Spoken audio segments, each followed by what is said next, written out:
ఈరోజు సాయంత్రం ఒక ట్రాప్ ప్లాన్ చేశాం. దానికి సంబంధించి ఈరోజు సుమారు రాత్రి 8 గంటలకి ఎంప్లాయీస్ కాలనీలో ఈ నాగమణి గారు అద్దెకుంటున్న ఇంట్లో ట్రాప్ కండక్ట్ చేయడం జరిగింది. ఈ ట్రాప్ టైంలో ఈ నాగమణి గారు ఆవిడ భర్త రామోజీరావు, అతను ప్రైవేట్ ఎంప్లాయీ, వీళ్ళిద్దరూ కూడా ఈ ఫిర్యాది ఝాన్సీ దగ్గర 30,000 రూపాయలు లంచం సొమ్ము తీసుకోవడం జరిగింది. కెమికల్ టెస్ట్ కూడా కండక్ట్ చేయడం జరిగింది. దాంతో అంతా కూడా పాజిటివ్ రిజల్ట్ వచ్చింది.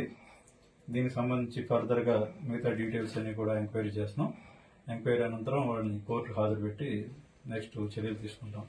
సార్, ఇప్పుడు మీ దృష్టికి వచ్చిన విషయం ఈ ఝాన్సీ ఒక్కావిడతేనా, మిగిలిన వాళ్ళు కూడా ఏమన్నా కంప్లైంట్ ఇచ్చున్నారు సార్? ప్రజెంట్ ఈ హాస్టల్ సంబంధించి ఝాన్సీ అన్నవాడు మాత్రం కంప్లైంట్ ఇచ్చున్నారు.